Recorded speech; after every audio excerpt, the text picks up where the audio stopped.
let's talk a little bit about one of the critiques that's been made of your take on Black America. So you've used language before where you've suggested that people need to get off the ideological plantation, for example. And there's been a critique that basically says, you talk a lot about Black agency. Are you depriving people of agency when you suggest that they've been indoctrinated by the educational system, or when you suggest that they have been sort of told what to think, they've been lied to? Are you suggesting that people aren't freely choosing what it is that they've chosen politically, or do you really believe that it's really not a question of agency, it's a question of misinformation? Yeah, it's a question of misinformation, and people always get me wrong. They think that I say things to be theatrical when I say the Democratic plantation.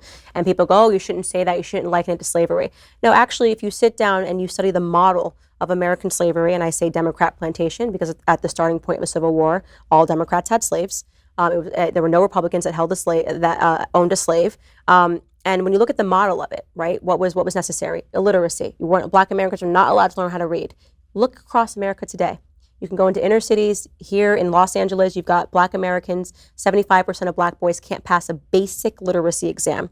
Major cities like Baltimore, across 5 schools, they couldn't find a single Black child that was proficient in reading or writing. So we are actually seeing through the education system pollution, the dumbing down of all Americans, right? But especially Black Americans. And when you dumb down Black Americans, that means that they start to look, they're getting their education from culture, right? And that's problematic. Father absence, huge issue. We know you actually were the person that woke me up on that. I watched an old video of yours on Black Lives Matter where you talked about, 23% single motherhood rate in the 1960s, 74% at the time that you shot that. I think it's 77% as we're sitting here right now. And what was important to maintaining slavery, making sure the family was broken down. They were constantly trading slaves. If you read Frederick Douglass's book, his autobiography, in the first chapter, he talks about how he felt nothing when his mother died, felt nothing when he was taken away from his sisters, because that was important to maintaining the slave mentality. So in my book, I have a book on slavery, and I really spell out, when I say Democrat plantations, I mean it. It's been updated, it's been modified, but we are very much still living on the plantation, doing the work for Democrats and getting nothing back, right? Voting for them in 93% margins is, to me, that's the form of slavery. We're doing the work for you, and we're getting nothing back. Our communities don't get fixed, our children don't get brighter.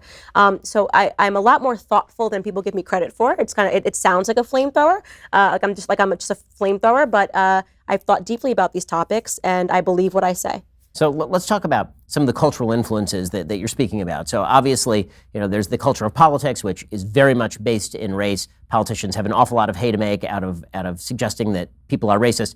Kamala Harris is I think, the greatest example of this I have ever seen in modern American politics, literally calling Joe Biden a racist, and then 1 year later suggesting that she called him a racist because they're in the middle of a debate, which is about as transparent a move as I can possibly imagine. So you have the culture of politics, you have the culture of Hollywood, in which movies are constantly suggesting that Black Americans are victims. Recently, there was a movie on Netflix I was watching with my wife in which there was a literal speech by Jamie Foxx about how America was built to keep Black women down.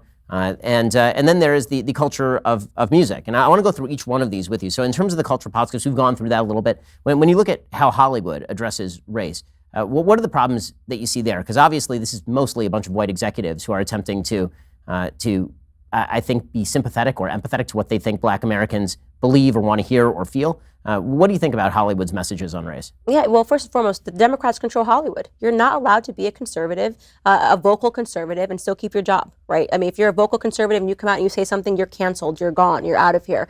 And to me, it's become a huge propaganda machine. And as I mentioned earlier, when you have Black Americans who are not educated, Black Americans like these Black boys and who can't pass a basic literacy exam, well, where are they getting their information from? That means they're watching movies, they're watching TV. Hollywood becomes the teachers, right? And I think that the Democrats have understood this for a very long time. And one of the biggest mistakes that conservatives made was giving up the culture war. The culture war is so important because so many people are not going to pick up a book, but they are going to watch SNL. They're going to watch an SNL skit and they're going to accept that to be some truth. That this must be what's going on because they're making fun of conservatives on Saturday Night Live. And this must be what everybody thinks because it's made it to the big screen. So everybody must be feeling this. We all agree on this. That to me is simple propaganda. Facts don't care about your feelings, and it's a fact that The Ben Shapiro Show is the largest conservative podcast in the nation. Be sure to hit the subscribe button and stay up to date on all of our content.